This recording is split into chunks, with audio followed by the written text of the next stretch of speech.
Hello and welcome to the channel. I'm Sarah, and in this video I have part 3 of my interview series with Morley Robbins. I've put the links to episode 1 and 2 in the description. In this video, Morley's going to go deeper into the role of copper in the body in terms of energy production, and also discussing copper deficiency and the few myths around this. Morley also talks about vitamin C or ascorbic acid and problems with supplementation, different forms of vitamin C. He also goes deeper into the discussion about why vitamin D supplementation can be a health problem. So it's piggybacking off the interview I did with Jim Stevenson, where he talked to you in detail about problems with vitamin D measuring and supplementation.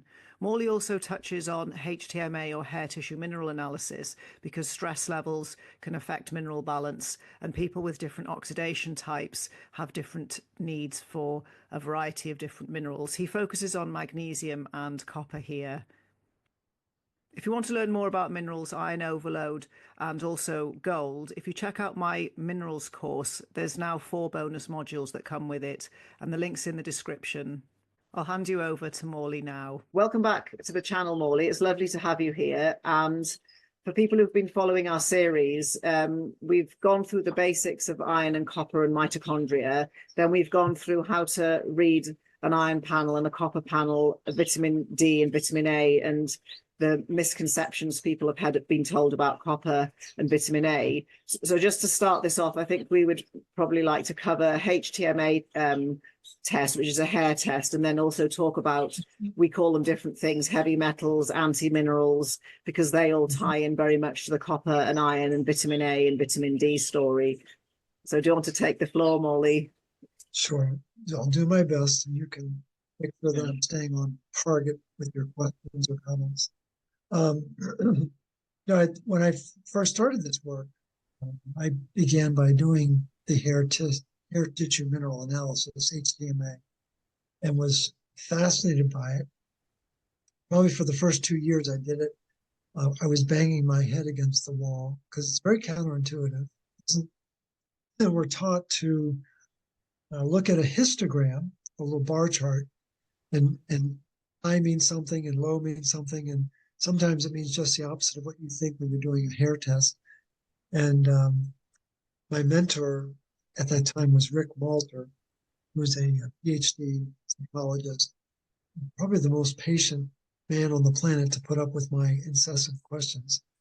But what he taught me, especially, which I think is very important for our discussion, is that there are a lot of people who do a hair test. They look at the different levels for the minerals, and you can do, there are like 12 minerals, and there's, I think, 8 heavy metals, and then there's like another 20 other elements that you can look at.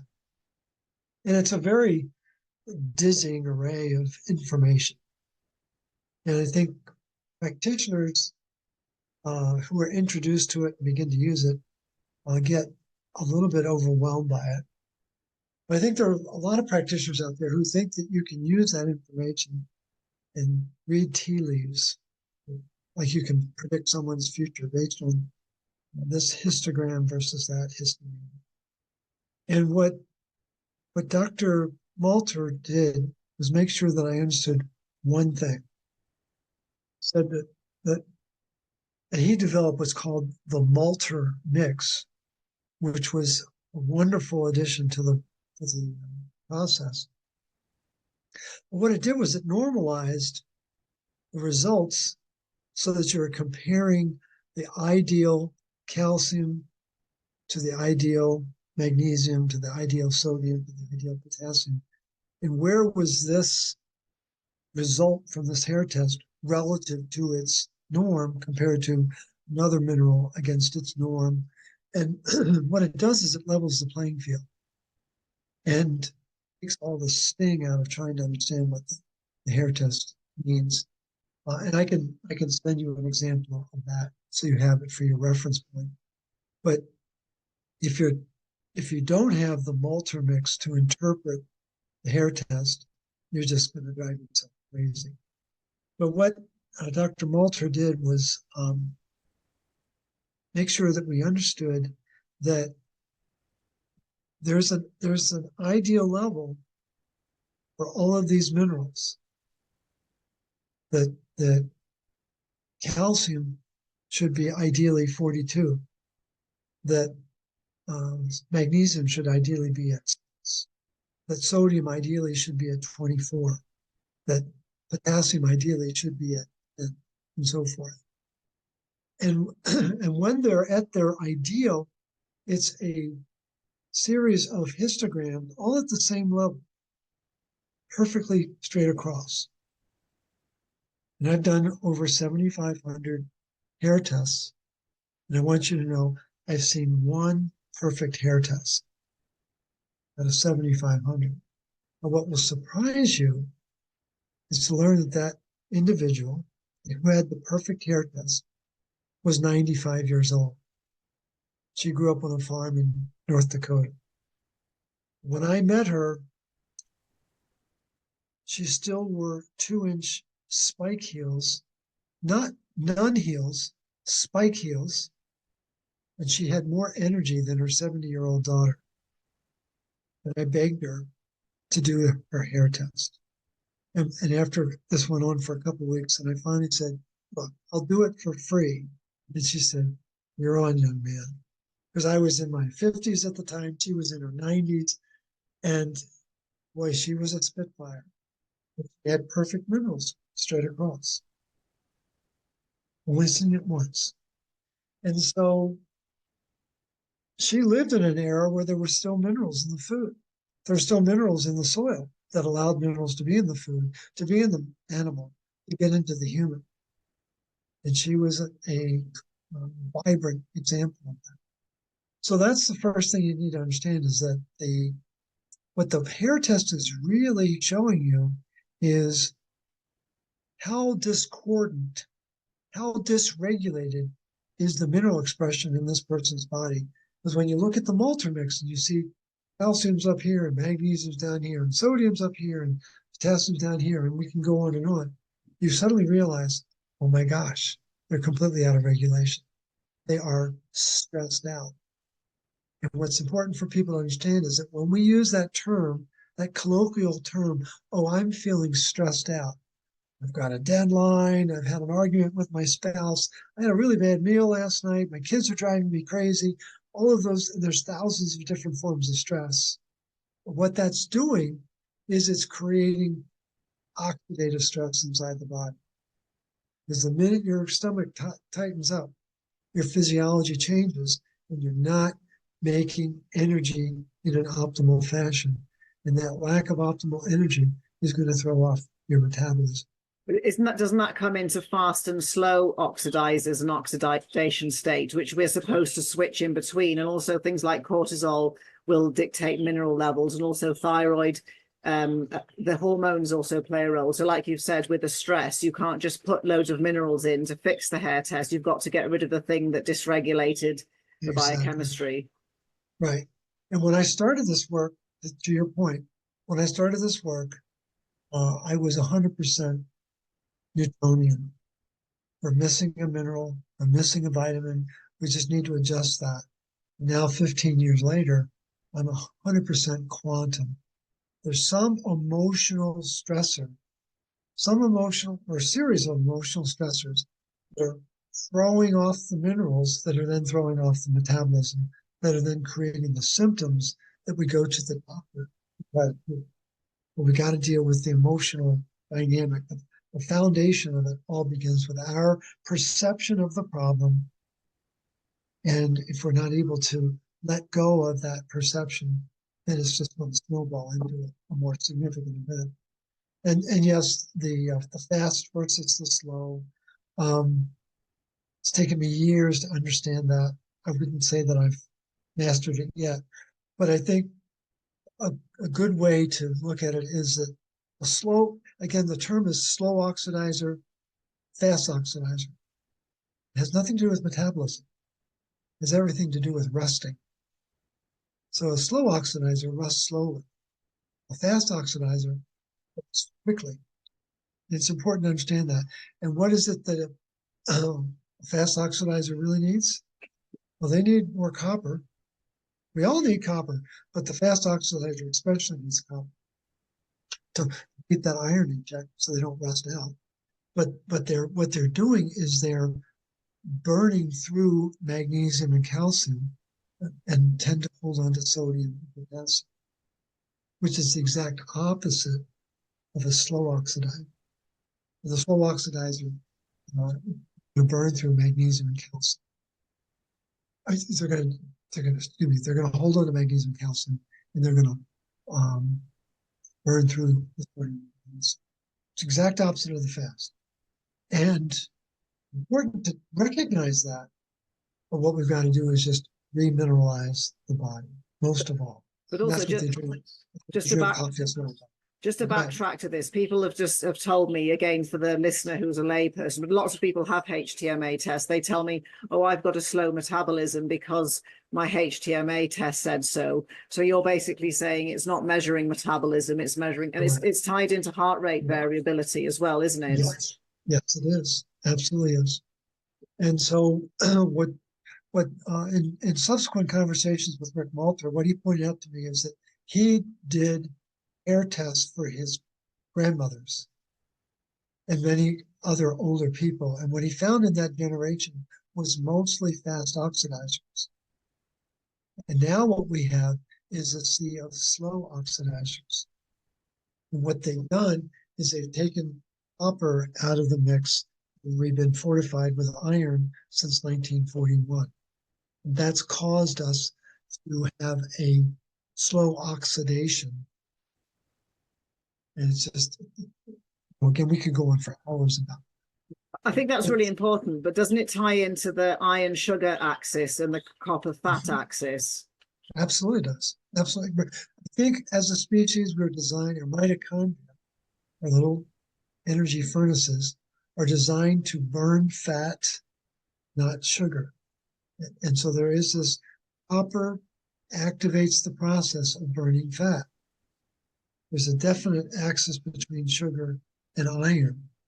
And so we've been turned into sugar burning factories. And I've read over 10,000 articles in my lifetime, in my tenure in the last 15 years, I should say. And I've only seen one article that gave precise detail about the number of ATP that are produced when you burn fat. All the other articles talk about glucose. Only one has ever offered up, well, there's a big difference between burning fat and sugar. And so we get, roughly speaking, 36 ATP from 1 unit of glucose, but we get 140 ATP from 1 unit of fat. And that's a big deal. It's important for people to realize that there's a reason why fat was in our diet, why it was in our ancestors' diet, and they were very vital, far more vital than we are today, I think, in my humble opinion. And the reason why I say that is when I was born, my mother's father, my Dada, my maternal grandfather, he was 72. And I have this vivid memory of when I was 20 years old, he was 92, and we were weeding the hillside of his property. And I was getting tired, and Dad was like a machine pulling weeds at the age of 92. And he had different mineral mass than I did. So it's fascinating to think about this erosion of minerals that's taken place very subtly, very gradually. It's like boiling a frog, 1 degree at a time. And the mineral mass of modern humans is very different than our ancestors from 200, 300, 400 years ago. We don't think about that.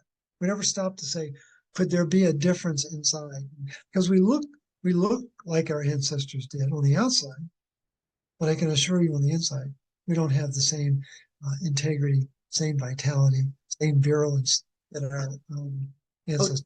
Oh, definitely. There's indestructible seniors on my side of the family. My grandfather was doing property surveying, and he was in 96, and he fell out of a peach tree because he climbed up to prune it at 92 and just bounced like a baby and carried on. But then this is really important because I think when we talk about, say, the seniors in this generation, they still have an advantage because they just had a better start because there wasn't non-native EMF, there wasn't blue light. So just before we move into, we'll see where this goes. How does, say, blue light, sunlight, magnetism and stuff like that affect copper and minerals and things like that from your research?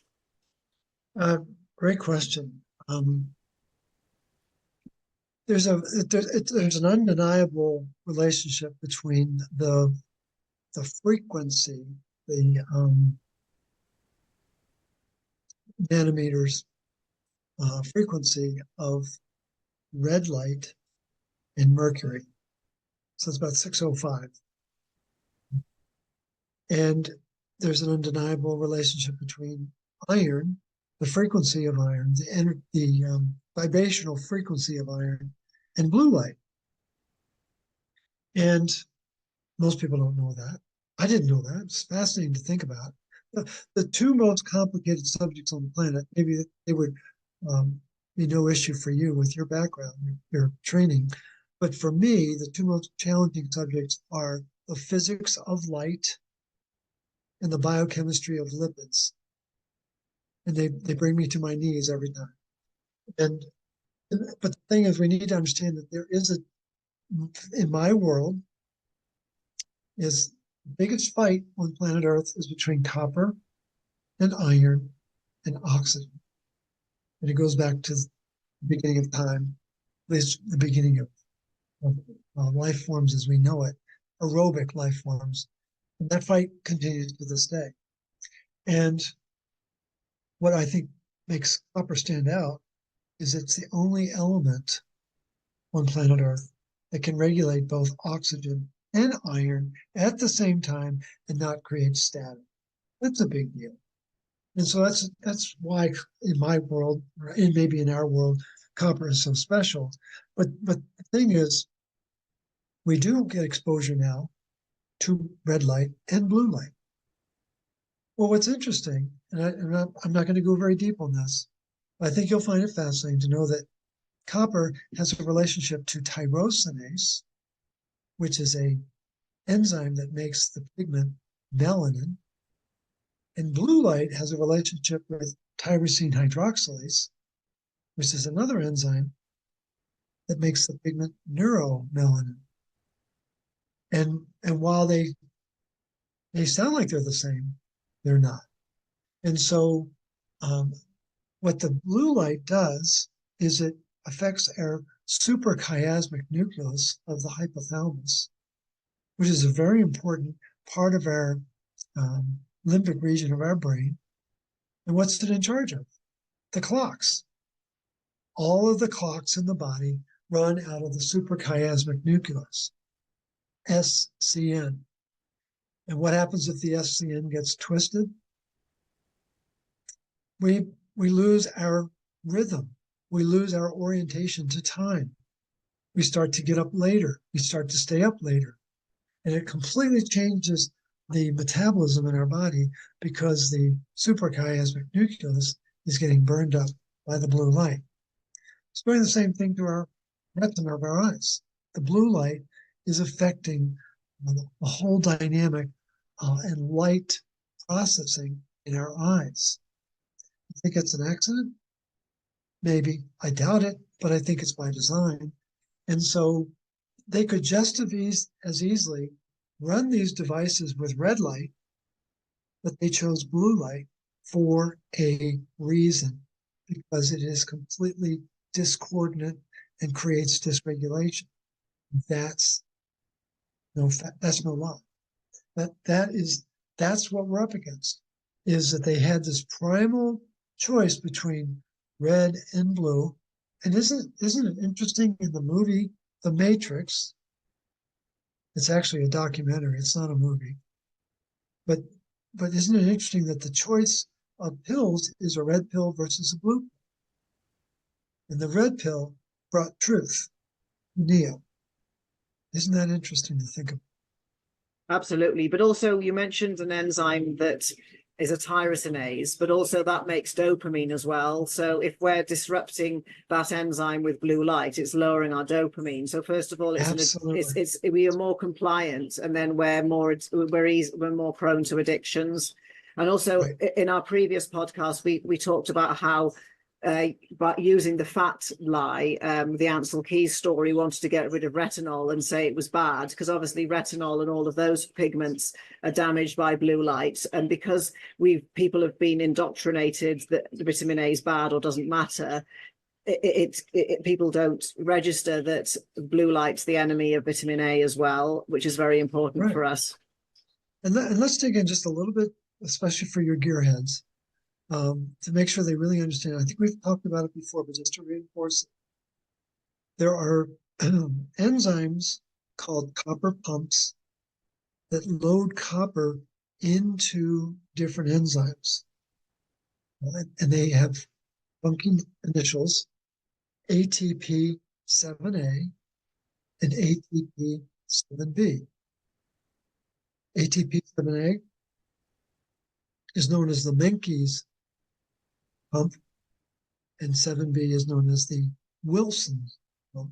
I know we've talked about it because I remember talking about Neil Wilson in 1911, I think, in London, coming across this. He was quite a neurologist, but and of course he's brilliant because he's from England, right? He's from London. That goes. Isn't that redundant? but the point is, those two pumps are activated by the same nutrients. Animal-based vitamin A, also called retinol. And so in languages, we need to conjugate verbs, especially in Latin and Greek and Italian, things like that. We don't know it so much in English, but certainly these foreign languages, we've got to conjugate, we've got to turn it into something else. When we start with retinol, and it gets conjugated, and one of the metabolites that's created are a series of hormones called retinoic acid. 9-cis, 11-cis, 13-cis, all trans retinoic acid. Well, 13-cis retinoic acid is what activates these copper pumps to allow them to load copper into these enzymes to run and regulate our body. That's why they don't want us eating retinol, not because it's toxic. It's toxic to the profit motive of Big Pharma. That's what it is. It gets in the way of their medications. And that's the cold hard reality. I didn't know any of this when I was a hospital executive. I really believed the system was where it was supposed to be. And there were really hardworking, well-intentioned people trying to save lives, and they do, but they don't know what is going on behind the curtain, and that the medications that they're administering have second and third order effects inside the patients that they're administering to. But I think it's important for people to realize that this mantra of copper toxicity and vitamin A toxicity is born in an era of uber glyphosate farming, uber fructose, high fructose diet induced eating, and they don't realize that they've manipulated the availability of not just the copper, but the metabolites that allow copper to be loaded properly to be so useful inside our body. I just wanted to backtrack about copper and iron and being regulated by red and blue light. So because the sun makes blue light of full spectrum, when we're referring to copper and its interaction with blue light and natural sunlight and blue light, that's a totally different kettle of fish to talking about blue light from a device, which is something like 435 to 465. So when it comes back to copper and sunlight, because doesn't it become copper's attracted to sunlight, but then copper's magnetism or magnetic properties also alter in real sunlight. So there must be two different scenarios. There's copper in blue light behaving one way, and then copper in real sunlight, which has blue in it, behaving in a totally different way. Right. I don't know that nuance. but you're raising an important point. But let's back up a step. Yeah. What's the frequency of sunlight? It's 535. That's the frequency of green light. Mhm. That's why plants love the sun, because it looks yellow, it looks gold when it's up in the sky, right? But it's emitting a green frequency, which again, go back to the physics of light. I'm hoping Yeah. that I hope you can follow, because I'm right on the edge of losing it right now. But the point is, it's emitting a green frequency which resonates and stimulates the chlorophyll in the plant. And what people need to understand about photosynthesis is there's three enzymes involved. Now, there's some people who love to talk about photosynthesis who never tell you that there's three enzymes. One of those individuals was Otto Warburg. He never talked about the enzymes of photosynthesis, at least that I've been able to find. But we have photosystem 2 gets stimulated by the photons, and they give off electrons that go to another enzyme called plastocyanin. Cyan, that's blue. Oh, that must have some relationship with copper. Ding, ding, ding. Now we're going to totally confuse your audience, because, well, I thought blue was bad and it was relating. And again, it's the blue properties, blue enzymes in our body, all are run by copper. But yet blue light relates to later. Yeah, it's incredibly confusing. And then the electrons move through plastocyanin to then stimulate photosystem 1, which then allows the creation of splitting of carbon dioxide into oxygen, the carbon that goes on to make glucose. The thing is, photosystem 2 is the first enzyme, but it was discovered second. And photosystem 1 is the second enzyme, but it was discovered first. So what's missing in the middle is the plastocyanin. You cannot have photosynthesis without plastocyanin. Now, why is this important? Because in protein, the master antioxidant protein in our body, ceruloplasmin, discovered by Holmberg and Laurel and written about in 1948, they identified that there are 8 plastocyanin enzymes in ceruloplasmin. Well, that's a really important thing to know. That means it's been conserved since the beginning of time with sunlight on the planet. And so that's a very powerful thing to talk about. And let me just add one more component, which I think you're going to find fascinating. There's more red light coming out of the sun during the summer, and there's more blue light coming out of the sun during winter. Did you know that? Gotta unmute. Do you mean a percentage or a total? Because I thought think on average, isn't the 43% of the sun being red light an average? Or do you mean how much, as in because of how long the sun's rise and sunsets are and stuff like that? I think it's the percentage and the amount of light that is red versus the amount of light that is blue. It was actually Weston A. Price who figured this out back in the day. Okay. Why is this important? I think you're going to find this fascinating. Well, I found it fascinating. We know there's a difference in the prevalence of vitamin D, naturally occurring vitamin D, rises and falls through the seasons. And it turns out that there's a buildup of what's called storage D, 25 hydroxylase vitamin D. There's a buildup of that storage D during the summer, during the red light. And what is that storage D trying to do? It's trying to block that red light. And then as the year goes on, what happens to vitamin D? It falls during the winter, where there's more blue light. And so it's not restricting access of the blue light during winter. folks, despite what you've been trained to believe, the vitamin D supplement is not strengthening you. In fact, it is weakening you. We are, so we have storage D is fluctuating with the sunlight, fluctuating with the color of the light. But then there's an active D that is stable throughout the year.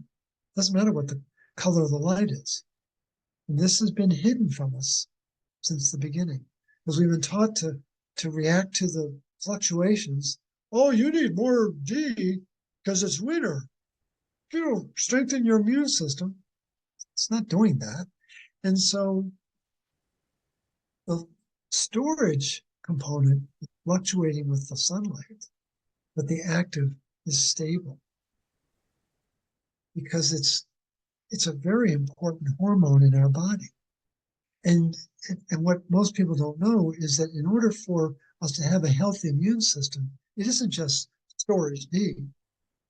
You've got to have active D working with VDR, vitamin D receptor, which is magnesium dependent, and they need to be combined with something called RXR. It's another metabolite in the conjugation of retinol.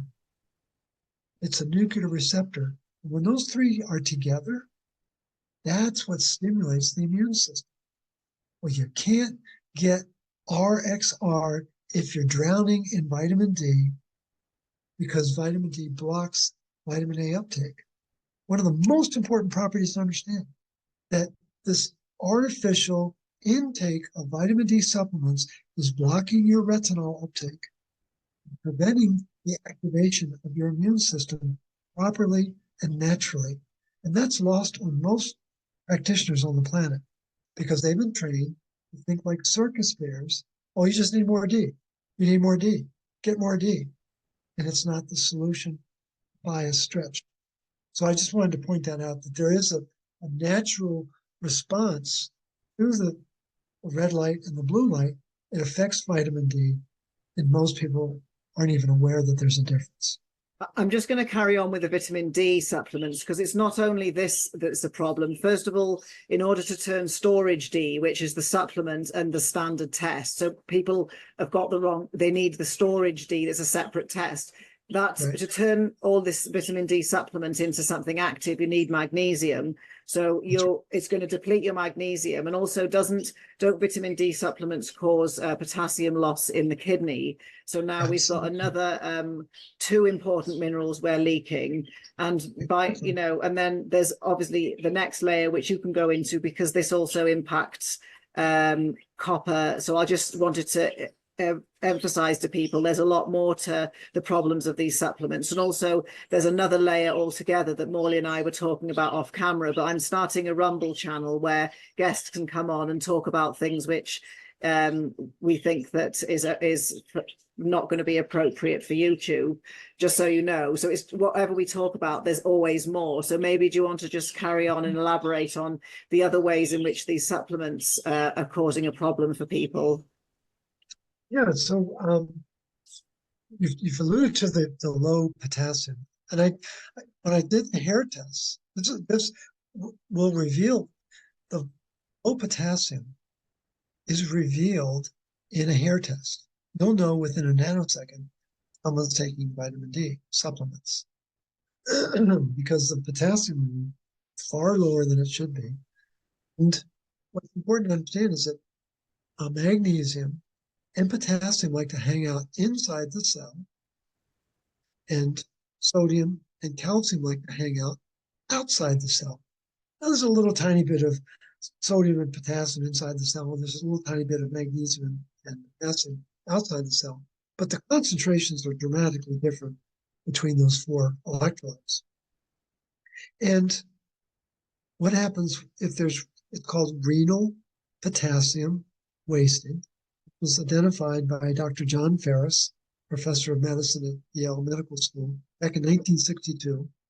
Well, why is that a problem? Because when potassium is missing inside the cell, then the cell becomes more prone to taking on iron. Iron is not our friend, folks. We can't live without it. absolutely essential part of our body, part of our metabolism. It's the waiter carrying the oxygen, right? It's the waiter carrying the carbon dioxide. We know that, but when it gets out of control, it becomes a very serious problem. And one of the things that they did with the hair test, the original developers of this whole concept, Eck and Watts, Paul Eck and Dave Watts, back in the late 60s, early 70s, is they began to realize that there's a relationship between calcium and potassium that they called the thyroid ratio, and there's a relationship between magnesium and sodium that they called the adrenal ratio. And it's utterly fascinating to work with. And there's a precise ratio for each of them. And very rarely will you find someone who's at the right ratio. But the important thing is that these energy endocrine glands, energy producing or energy responsive, I should say, energy responsive endocrine glands are affected by the mineral status, by the dynamics of what's taking place. And if we're ingesting a lot of vitamin D, it's going to throw off potassium. So potassium is going to go down. Well, what's going to happen to calcium? It's going to go up. And that's going to cause the thyroid to slow. A high Ca to K ratio, calcium to potassium ratio, is going to cause hypothyroidism. It's not good. You don't want that. And then if we have a really stressful situation, well, the first thing that's going to rise in our body is the sodium. And if the sodium is rising, and we're under constant stress, we're going to lose our magnesium. Well, what's that ratio doing? That ratio is revealing the adrenal ratio. It's revealing the stimulation of the adrenal glands to respond to that stress. And the higher the sodium, and the lower the magnesium, the more stressed out you are, the more you're in sympathetic overdrive. Well, here's what's important to understand. There's a relationship between sodium and potassium. And so they're supposed to be within proximity of each other. But if you're taking vitamin D, your potassium goes up and your sodium goes up. Potassium goes down, excuse me. Potassium's going down, sodium's going up. And where this really came to light was when Rick Moulton and I were first working together to understand this dynamic. And he thought, and this goes back to 2010. So that's like ancient history, right? So that was a number of years ago. And he was responding to the directives of a practitioner who said, Rick, you need to take more vitamin D.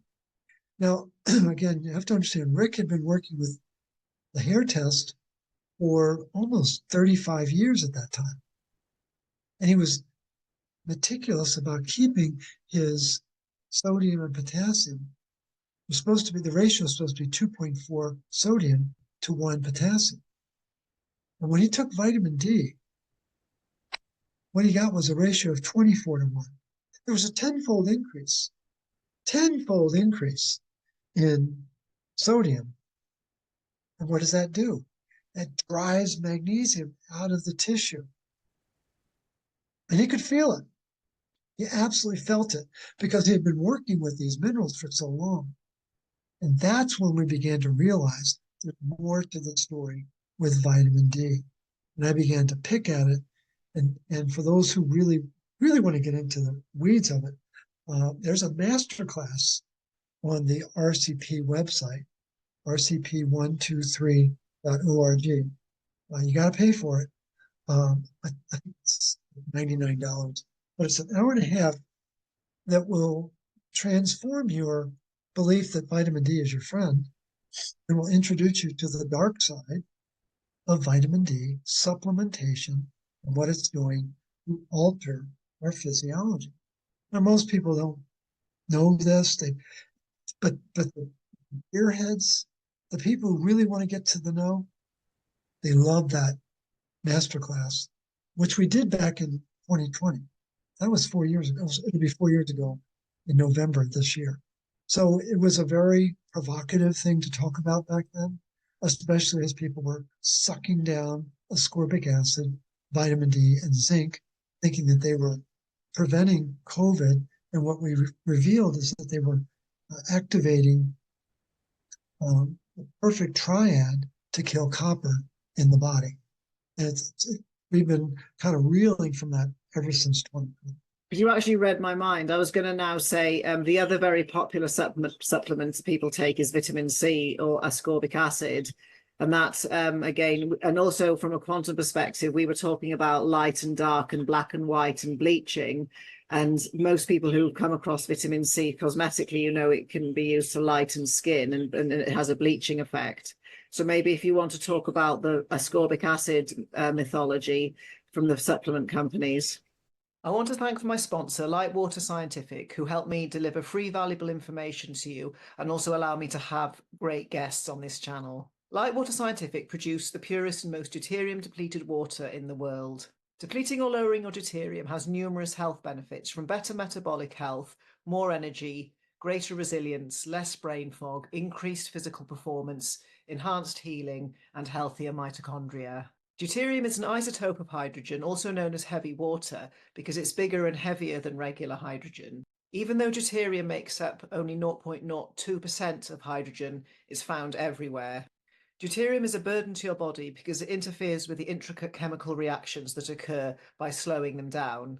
Deuterium is kryptonite to your mitochondria, and we need healthy mitochondria to produce energy. There's over 60 years of scientific research on the negative effects of too much deuterium on health and also the positive benefits of lowering deuterium in the body.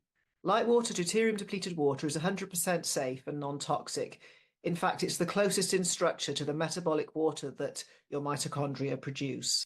Lightwater deuterium-depleted water comes in 5 or 10 parts per million glass or plastic bottles, so level up your health by leveling down your deuterium today. The purchase link is in the show notes and use code Dr. Sarah for a discount off your order. How much time do we have?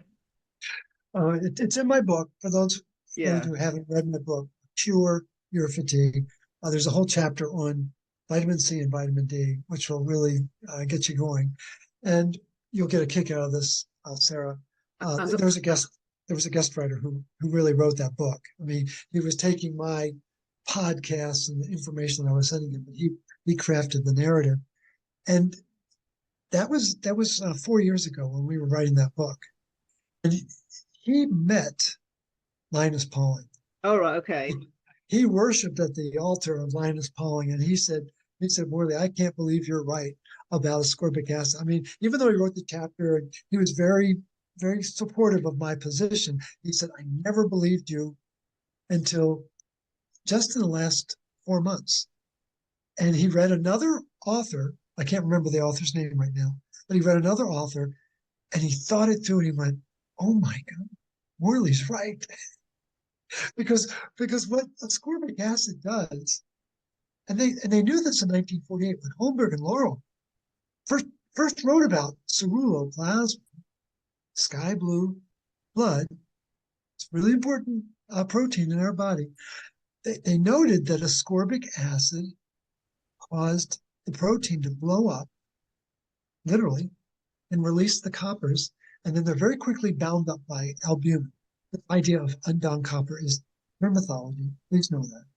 But the thing is, I've long resisted or criticized the use of ascorbic acid because of that one property.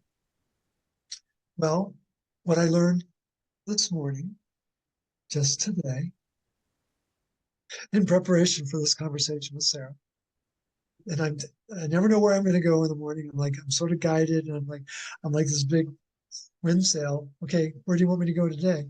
And it took me to Google ascorbic acid and tyrosinase enzyme, which is what makes melanin. And lo and behold, what I learned, which I had never seen before, it chelates the copper out of tyrosinase. There's 2 copper atoms in the tyrosinase enzyme. It's a really important enzyme in our body, but it chelates them out and blocks the function of tyrosinase enzyme, which prevents the function of melanin as a pigment. And that's a very bad thing to have happen inside a human being. And so when did this insanity begin? 1934, when Hoffmann LaRoche started making ascorbic acid. And what is useful to know, we'll just identify this, and maybe in a subsequent conversation we get into the deeper levels of it. That's tyrosinase, copper-dependent coloring agent, if you will.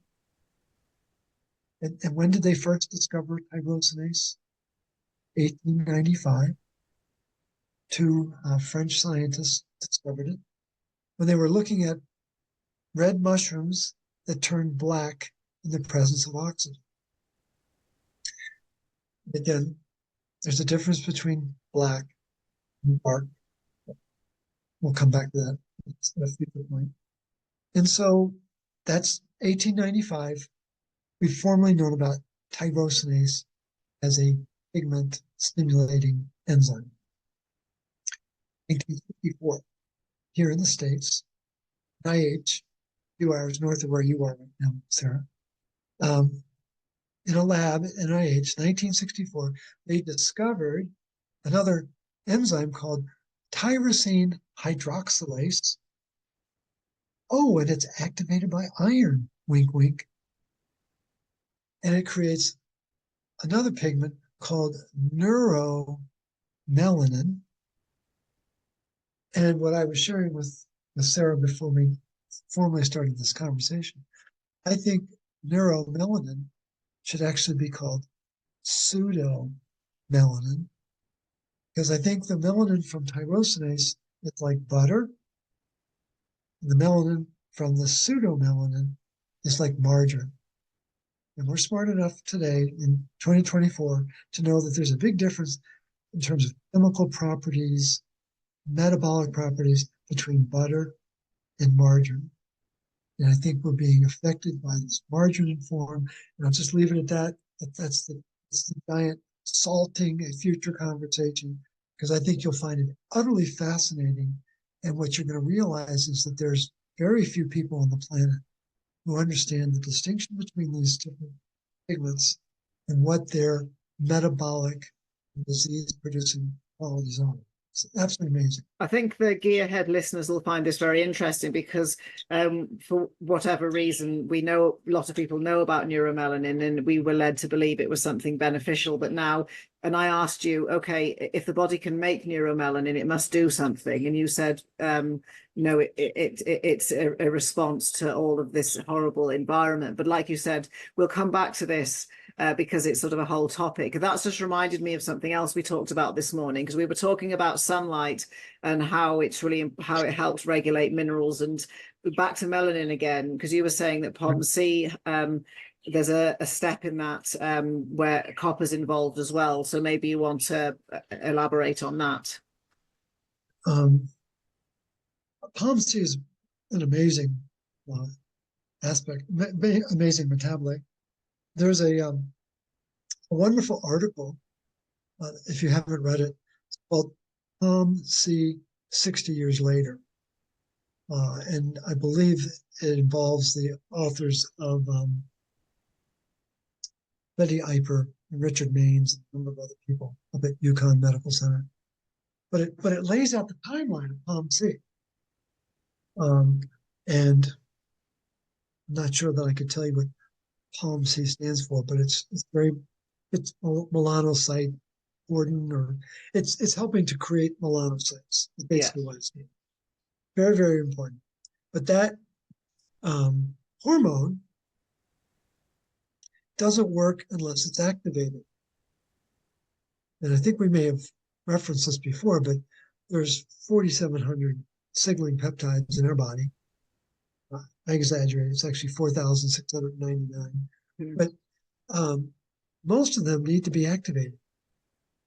And the agent that activates those signaling peptides is called a PAM enzyme. I think we have talked about PAM. Yeah, we did. We talked about the PAM enzyme because it's copper dependent. It's copper dependent. And what Sarah and I were kibitzing about before we got started was, could it possibly be that not only does ascorbic acid affect ceruloplasmin, not only does it affect tyrosinase, I'm going to guess it's affecting the PAM enzyme, which is going to affect POMC, which is then going to affect the pigmenting process in the human body. And we don't think about pigmenting. It's just, but all life forms on the planet need pigment to signal. It's a sign of vitality. It's a sign of virulence. And it's just we don't think about that because we're too sophisticated and we know too much biochemistry now. But at an earlier time, again, our color and our hair and the color of our hair. Think of Eric the Red, this feared warrior from the north, the Norseman. He was a scary dude because he had a lot of melanin running his body. Now, what do we have today? We got soldiers who are bald. They don't have hair. And so it's an unprecedented time on the planet. And I have this part in my contacts where I have copper runs everything. I have all these different things. Well, copper colors everything, but that's based on tyrosinase. And now we've got this pretender over here called tyrosine hydroxylase, and a cousin to that called tyrosine kinase.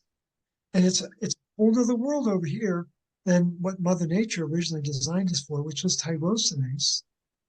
And now what they've done, this is the most fascinating part of it. I grew up in an era where we used copper tone skin lotion. Well, you want to tan your skin, right? And that would help, bronze the body, right?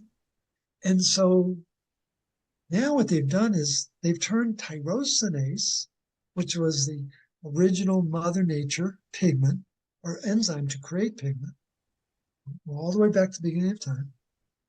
Now, if you pick up literature about tyrosinase, it does one of two things. One, it causes hyperpigmentation. The other, it causes skin cancer. Well,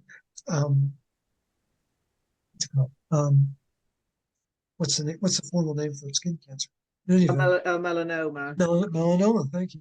So melanoma, they claim is caused by tyrosinase. Like they have twisted this primal enzyme that makes pigment. And so there's so much to this that people don't realize the layers and layers and layers of bait and switch. And we're in a hall of mirrors, folks. And everything's a little bit different than what we think it is. We just have to be very patient, very discerning, be very curious, spell it right, CU hyphen, let copper do its thing, and really allow your mind to wander about what are the possibilities, because it's a very different world in reality than what the internet would have us believe it is. Oh, definitely. I think that's kind of gone very deep, and it's going to provoke a lot of thoughts, same as it did for me about, really unpacking exactly what POMC does, because it obviously doesn't just make melanin, it controls metabolism as well, because it makes peptides which regulate blood sugar, and it's ACTH for making cortisol and a whole lot of other things. And then there's that strange peptide called melanotan 2 that does all sorts of other things, including making people tanned. But I think, again, to go back into POMC and melanin and color is very deep. But I think what I took home from that is when things get faded, we can just tell that they're not as sort of vibrant and colorful anymore. But even I nearly got lost in what you were saying just then. So I think also, I think because we've gone into lots of different topics that are really important, maybe if what you've just been saying now, talking about the vitamin D, the melanin, the copper, and we started off talking about HTMA tests and people being fast and slow metabolizers. I think now, after listening to this, it might be easier to explain again what those are, because it ties into everything you've just been talking about. And then this is what I mean about people. You have to sit down and learn, and that's how you start to unpack and understand these words and concepts that get thrown around like a fast and slow oxidizer. Yeah. And this is 15 years of reflection. People need to understand that, at least for my situation, I've been chipping away at this for 2 to 3 hours every day, 7 days a week for 15 years. And only now do I begin to think I understand what the problem is. Mm-hmm.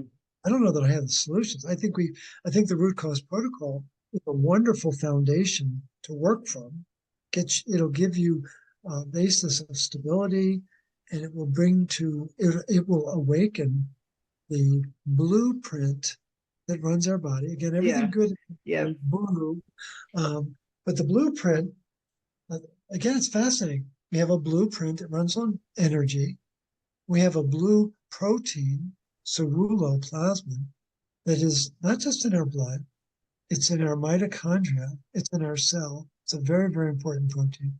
We have blue dots, the base of our brainstem, called the locus coeruleus.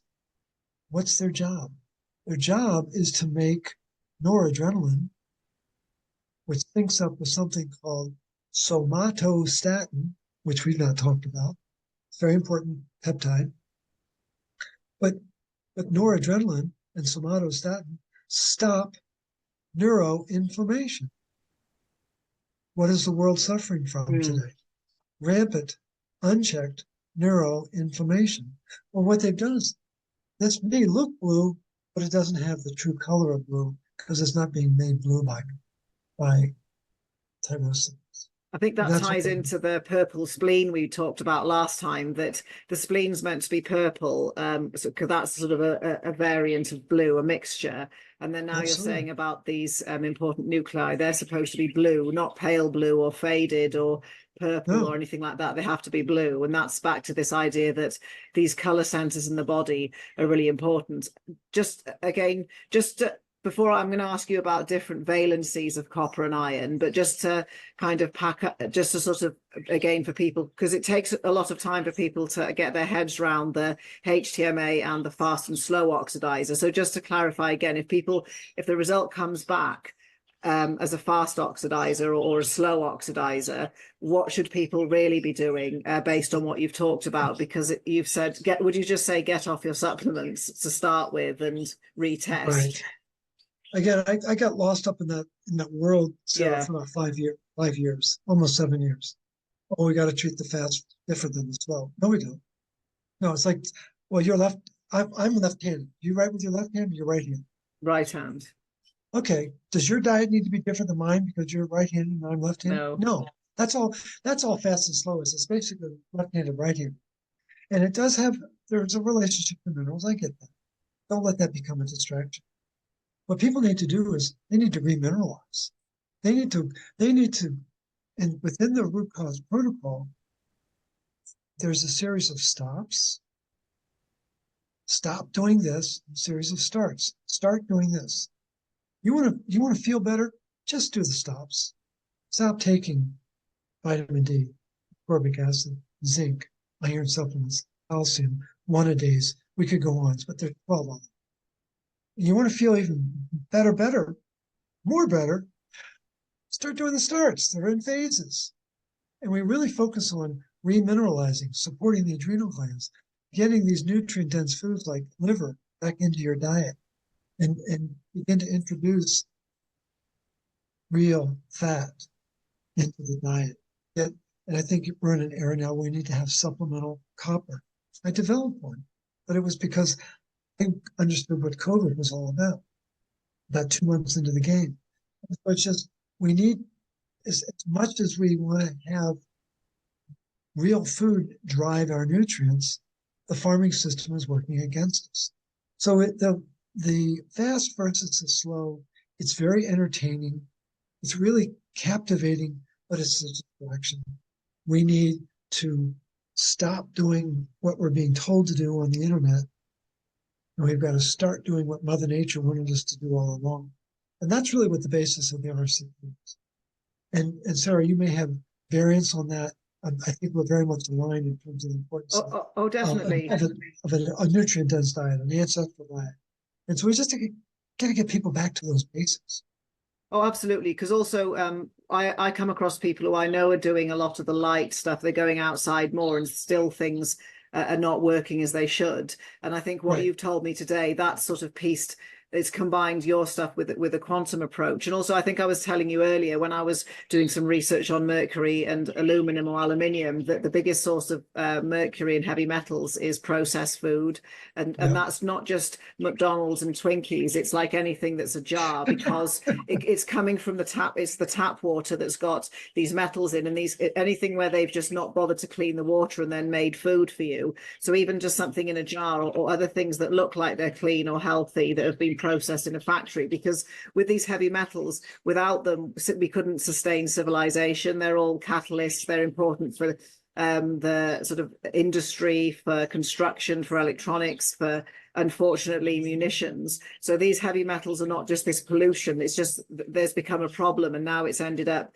in our food. So I think back to what you were saying about just whole food, you sometimes have to really not get tricked by stuff in jars that looks like it's healthy. If someone's not well, just make the effort to eat something you prepare from scratch. And people won't like me for saying that, but unfortunately, no, it's just how it is. And also, you've actually read my mind again, because I was saying, you did mention you have a copper supplement, but maybe if we want to talk about different valences of copper and different ways that we can find copper, because some people ask me, a copper bracelet's bad for you. What about copper cooking pans? I happen to have a copper bracelet on. I'm just testing something. Then you can get ionic copper. You can get copper sulfate supplements. You can get copper orotate, copper glycinate. So maybe if you just want to talk about the copper chemistry. Yeah, it's absolutely fascinating. The bottom line, do copper bracelets work? Do the copper socks, copper braces, things like that? Of course they do. They do work. But we're designed to have the copper inside our body, not on the outside. It works much better when it's on the inside. Then we've got the valence issue, immensely confusing. You have copper 1, that Charlie Barker years ago called it proper copper. God rest his soul, he's no longer with us. But proper copper, copper 1, and then we have copper 2. What it turns out, copper 1 is found inside the cell. Copper 2 is found outside the cell. It's oxidized. It's rusty. It's been oxidized. And so when the coppers inside ceruloplasmin get blown up by ascorbic acid, they become copper 2. And that copper 2 gets bound by albumin and by histidine and by transcuprine. It's a transport protein for copper. And the intelligentsia of the copper research world know this. We don't talk about copper toxicity or unbound copper or free copper. That's in the internet literature of the booga wooga, I'm going to try to scare you set. And what's important to know is that there are chemicals that cause copper 1 to become copper 2, and there are chemicals that cause copper 2 to become copper 1. Do you think our body knows how to make those? Of course it does. And this idea that we are stupid and our immune system doesn't know the difference between copper 1 and copper 2 is laughable. And we've got to stop believing in this verbiage of copper toxicity. Now, who's talking about iron toxicity besides Sarah and me? Not many people do. Because iron is the original toxin on the planet. It's the master pro-oxidant element on planet Earth, and it has been since the beginning of time. And when did its toxicity get up spherically? When oxygen came on the planet. And suddenly iron and oxygen, boom, they create rust. And so the idea of a supplement was born out of the fact that people we're not getting it in our food system. Our ancestors, 60 years ago, 90 years ago, used to get in almost 100 years ago, in the 1930s, the average diet here in the States, I don't know about elsewhere, but here in the States, the average diet generated 4 to 6 milligrams of copper in the food that we were ingesting. And we may not have absorbed all of that, but we were being exposed to a significant amount. 30 years later, by the 1960s, that amount had dropped to 2 to 5 milligrams. Not a big change, but a change nonetheless. 4 to 6, 2 to 5. And now, in the modern era, the so-called modern era, we're told to get 9/10 of 1 milligram of copper a day, but that's considered adequate. And what Dr. Leslie M. Clave, a world-renowned cardiologist and copper researcher, who's a guy, one heck of a guy, one of my heroes, he did a study in 2011 to see what percentage of society is getting 9/10 of 1 milligram of copper a day. About 20%. 80% aren't even getting a full milligram of copper a day. And that should, because you don't understand copper, because you think it's toxic, you're not alarmed. And I don't lose sleep over anything. But when I think about that, it causes me to get a little tinge of insomnia. And so we are led to believe that we need less copper and we need more iron, and that is a bold-faced lie. We are designed to have more copper so we can, copper is the general, iron is the foot soldier. We need more generals running our metabolism, regulating the iron, regulating the oxygen so they don't create rust. So the supplement that I came out with is called Recuperate.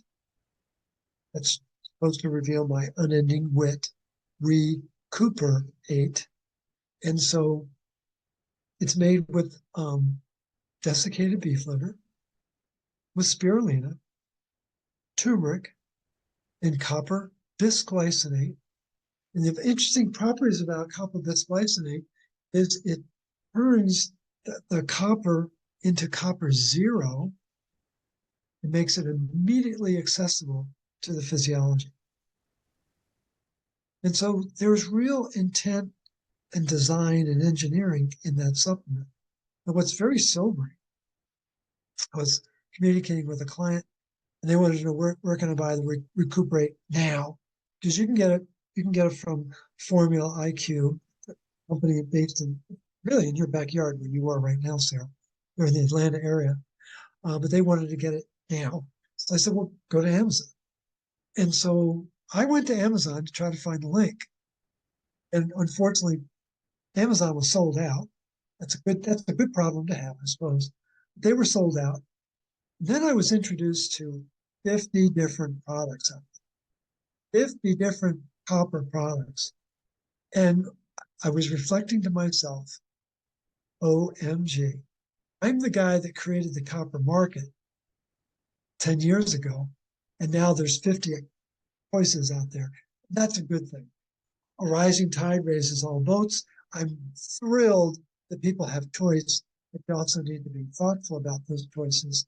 And I think that I tend to think that the copper bisglycinate is probably one of the most bioavailable forms. There's different manufacturers of it, but I for obvious reasons, the reason why I created one, and you don't need to buy it, but you just need to make sure you're getting that form of it because I think it's particularly important. What about copper orotate? How does that work? Because I know with orotate conjugation, you can get lithium orotate and magnesium. We could go on forever about these different forms, but I've seen copper orotate, and I've seen that recommended by certain people who know about sort of high-end supplementing. Orotate is very popular in Europe. There's also GHK copper peptide. People are very aware of that. I don't know that they're as bioavailable. And what's missing, Sarah, which is really important to acknowledge, there's been no head-to-head comparison of a copper sulfate, copper orotate, copper bisglycinate, copper peptide to find out which one's being absorbed, which one's being used. And that's what's desperately needed in the world of nutrition right now. We need more copper, that's a given. And we're in this very nascent phase of oh, it's an open field. Let's see what happens. But I think we need a little bit more sophistication of biochemists to study it and see what are the forms that are the most usable, most absorbable, digestible, that are going to lead to the biggest metabolic impact in the body. And we don't know. What I do know, is that people are responding beautifully to the recuperate. People respond to the peptide. I know that. I've not worked with copper orotate. I know of its legendary effect with magnesium and lithium. I just don't know what it does with copper. And don't assume that because it worked for magnesium, it's going to work for copper. I just don't know. Oh no, that's great because I still think it's no matter what people always because I'm not against supplements and stuff or biochemistry or anything in any way, shape, or form. I just started getting interested in them 20 years ago. So, when you realize that you made lots of mistakes, but would do people have to use supplements? Like, would I need to use your supplement? Because I'm all for helping people who are in a stuck sort of in a health hole, but just so people know, they can't just take the supplement. They still have to do all the stops in your protocol, and it's not the be all and end all. But however, as I always say, I'm never against a supplement at all if it's going to help people feel better. I would, truth be known, I'd much rather get it from food. Okay. Here's what we're up against, folks. This is the cold, hard reality. We live in an era of commercial farming where there's a prevalent use of glyphosate. I was talking to an 83-year-old Amish farmer about a week ago, admonishing him for having used glyphosate. He said, "You don't understand. If I didn't use glyphosate, I'd have to hire a lot of workers to do the weeding." He said, "I can't afford that." And it was a pretty gut-wrenching and compelling argument. I get it. But we're paying an enormous price on this planet for that chemical. And basically, glyphosate is the amino acid glycine with a nitrogen wart. And Sarah's the only person right now who understands what that means. I don't really understand, but I was schooled up by Stephanie Seneff a number of years ago to make sure I understood how dangerous that is. But the point is, we know of glyphosate. We don't know that it's a problem. Well, let me make it really clear that glyphosate chelates copper 1 billion times faster than it chelates calcium and magnesium. I don't know, that sounds fast. It tells me that glyphosate was put on the planet for one reason: get rid of copper. And the country that opposed it the most when glyphosate was introduced to commercial farming in 1987 by then Monsanto. That's Italian, by the way, for my saint. Wink, wink, Monsanto. Wonder what saint they were worshiping. And so, 1987, Europe opposed it, but the French made it against the law. Absolutely prohibited the use of glyphosate. And 2 years ago, 2022, someone decided to do a study of French citizens to see how effective that legal ban of glyphosate was 35 years after its introduction. And it turns out that 99% of French citizens are peeing glyphosate residue into their urine. These are the people that oppose it the most. What does that tell us? Glyphosate is everywhere on the planet. It's poison. It's a metabolic poison. Yes, does it kill weeds? Yes, it does. How does it kill weeds? It takes the copper out of their metabolism to kill the weeds. I forgot to tell us that. And so you want to get better? You want to feel better? You want to be very careful with your diet. You want to go ancestral. You want to go organic, but you are going to need to supplement copper. That's a given. And that's the cold, hard reality. And I've got people who have been they've been diabetics as long as they've been adults. Now, for the first time in their life, they feel like they have control of their blood sugar because they've got this supplemental form of copper, restoring normal blood chemistry and glucose chemistry in their body. So it's just, I don't want to sound like I'm pimping something because, oh, I made it or I just helped design it. I'm trying to help humanity. I'm really trying to help people realize which side of the bread to butter properly and what do we need in order to have a more vital body. And please, you've got to do the stops. You've got to do the starts. If you really want to make a difference in how you feel, you've got to let go of the belief that your practitioner really has the nutritional and metabolic understanding about the origin of your distress in your body. They don't, doc, doctors don't understand where energy is made or how it's made. They don't understand how blood is made, and they do not understand how peptides are turned on. And if you don't know those three things, you can't run the human being. Oh no, that's fine, because I think it's all about people need to educate themselves and think for themselves, because that's why I asked you, because of course people might think you're trying to pimp a product, but Oh, I know. they still have that they can choose not to take it or to take it. And then it's all Absolutely. back to, I don't think there's anything good or evil, in biochemistry ever. It's just finding, there's what it's called, the 80-20. There's always going to be 20% of the things that give you 80% of the results. So that's what I'm all about, is trying to find the 80-20s in all different parts of health, whether it's movement or Makes sense. quantum biology or supplements, because nothing's truly useless and nothing's like the philosopher's stone or the holy grail or the That's right. master molecule. So I think that's just to clear people up. But I think, no matter what we say, people will always disagree with us. And I'm completely fine with that, because, like we say, we don't know everything. And, No. and we like to learn. And I just really appreciate how much, time you've put into researching this, because we've kind of gone over a bit, but it got so exciting and interesting that I just let you carry on. The storm's stopped now. So I think we might have to stop for today, and then we can have another conversation again, because we'll That'd be beautiful. see what, and then there'll be times when people will ask questions, because I think there's nothing wrong with making it very complicated, because it's just, if you dumb things down too much, then we never get the full message across. And sometimes you just have to say the same thing over and over. And then I know I've kept on looping back to sometimes I have to always loop back to something familiar to people as a reference point again, that's in daily life. So thank you for your patience. Absolutely. And I think the people that know you and follow you are blessed that you can not only understand what the big picture is and in these deeper subjects, you have a drive to get people down to the basics to make sure they understand that so they can really appreciate the much broader picture that's taking place.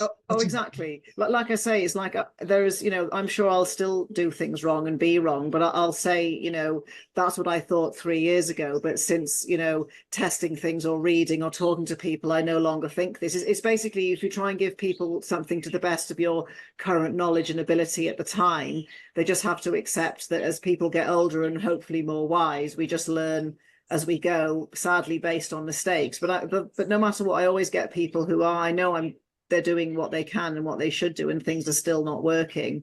But and there's always little nuances, like you say. So I think just thank you very much for doing this on a Saturday, on a holiday weekend. Absolutely. Happy to do it and look you. forward to our continued dialogue. Wishing you a safe journey home. Um, wishing I could carry your bags because I'd love to get back to merry old England. And I get, so much of my genetic ancestry is from the British Isles, so I always enjoy my time there. Why don't you just come and visit in Wales? Because I live in Yorkshire, but my parents live in South Wales, so you get to see Okay. both ends of the Oh countries. yeah. That would be No, great, because I think London's really boring. Sorry, people that live there. I mean, it's just like New York. I really can't stand big cities. I don't like downtown Atlanta. I went once to go to the aquarium, but I just want to see the rest of the kind of area of a place. But yeah, definitely you'll have to come. But anyway, I'm gonna just say goodbye now. I'm just going to stop the recording here. Okay.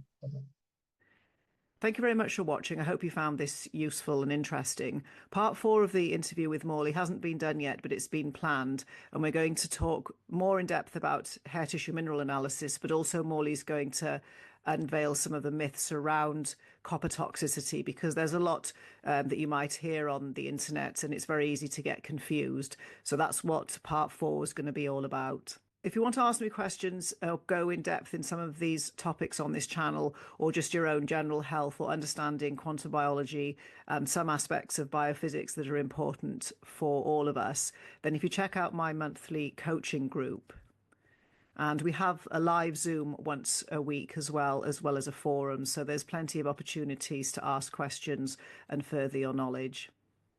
Next up on the channel is going to be Dan Winter, talking about physics and telepathy and teleportation, remote viewing. But that may sound extremely outlandish, but he's also going to talk about all of the physics behind these kind of not phenomena, but naturally occurring abilities that humans have. So look out for that. That's going to be coming up very soon.